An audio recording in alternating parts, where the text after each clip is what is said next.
At the city cemetery of Anapa, a whole sector was set aside for the Russian military who were killed in Ukraine. The first burials appeared here in early March. Now there are several dozen fresh graves with wreaths in the colors of the Russian tricolor, with stars and St. George ribbons, which have been common symbols of Russian aggression for decades now. A similar picture can be seen in the cemetery of Ussurisk. The number of military burials here reached hundreds. There are mostly men under the age of 50. All of them were killed between February 24th and mid-July 2022. And in Novosibirsk, local deputies proposed creating a whole block for those who were killed fighting the purposeless war against Ukraine.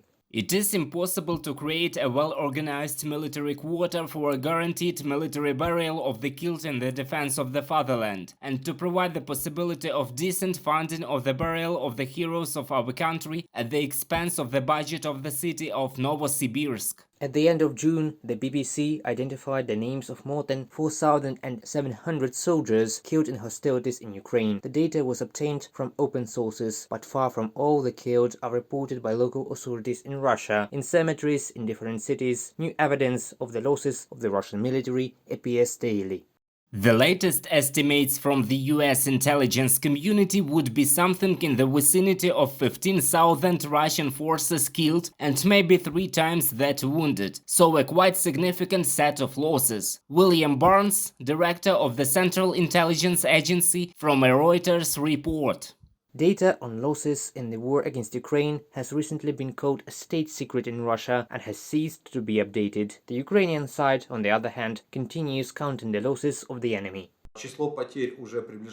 The number of Russian casualties is already approaching 39,000 personnel. This means the killed, only the killed. This is the data of the General Staff of the Armed Forces of Ukraine. They are confirmed by several sources here inside Ukraine, and these data may not coincide with international observers and international agents, who are also counting the losses of the Russian Federation. It is becoming increasingly difficult for Russia to make up for these losses. In order to recruit as many people as possible into the army, at the end of May, the State Duma of the Russian Federation has abolished the upper limit for those wishing to serve in the army under a contract of up to 50 years. Russians started to recruit for contract service on the websites of military registration and enlistment offices and city councils. They lure contractors with large salaries and one-time bonuses. Those wishing to fight in Ukraine were started to be recruited in the detention colonies.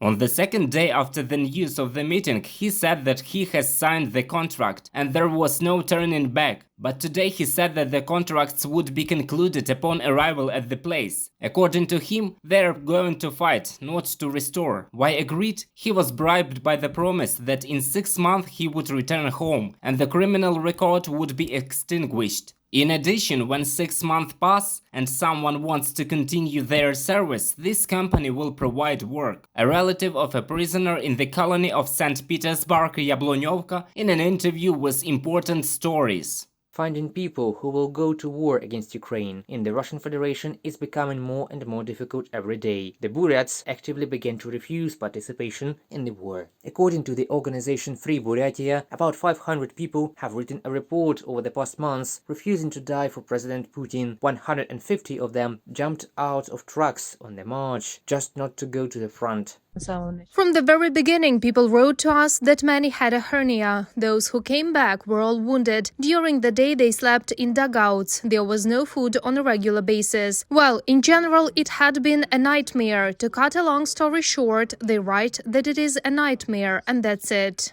Nobody can estimate the total number of contract refusals in Russia, but they don't just let them go. Increasingly, there are reports that those who refuse to fight in Ukraine are shot by the commanders themselves. In the best case scenario, they face a pre-trial detention or abasement. Human rights activists advise potential new contractors to think carefully before going to highly probable, if not certain, deaths in Ukraine. Reported by Pavel Stelmach, Natalia Husak, UATV News.